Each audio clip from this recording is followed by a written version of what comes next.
What's up, everybody? This is Dr. Nick with LVRG Media, and welcome to another episode of Path to a Million podcast.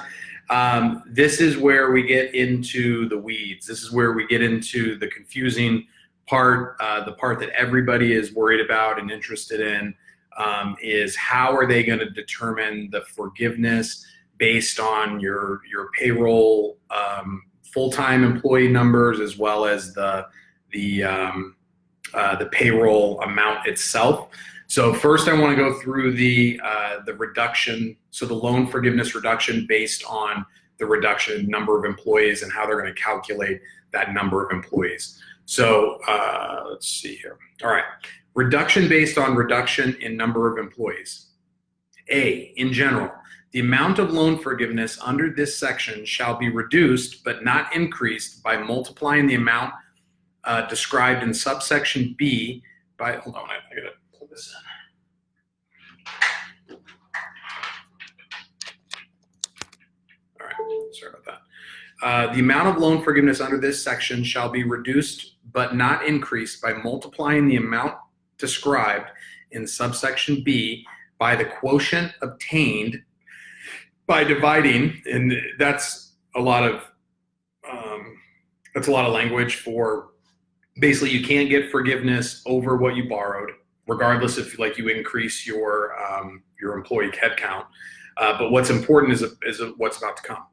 So that's going to divide basically the average number of full-time equivalent employees per month employed by the eligible recipient during the covered period by one, let's see, at the election of the borrower. So this is the important part, is you get the choice of how you want your average, how do they say it?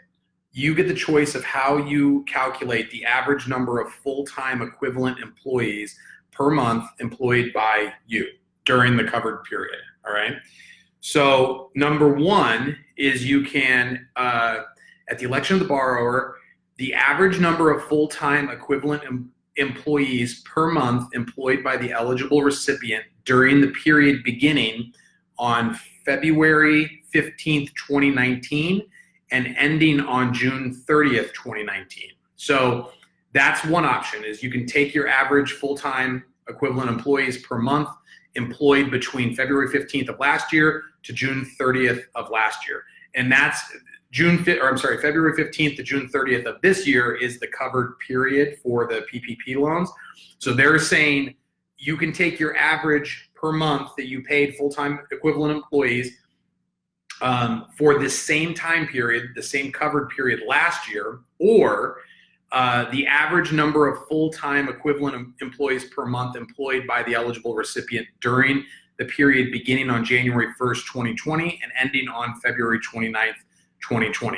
So basically your first 2 months of full-time employees this year, January and February. So for example, I was talking to a guy yesterday that had 8 employees this same time last year, but he has 15 employees now. And what I had been reading was that they were going to use your last 12 months of number of employees to come up with your average full-time equivalent employees per month. That does not seem, I'm reading from the bill, it's either going to be February 15th of last year through June 30th of last year or January and February of this year. So in his case, he'd probably be better off to use his average number from the same time period previously, because it would be a less head count. So he'd have less to meet. So if he did have to let go of some of his employees, but he was still over the 8 that was his average previously, as long as he stayed 8 or above, he wouldn't lose that loan forgiveness based off of the head count.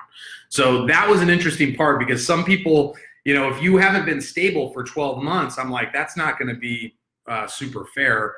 So this gives you the option of whether you have a good number now or if you had a good number then.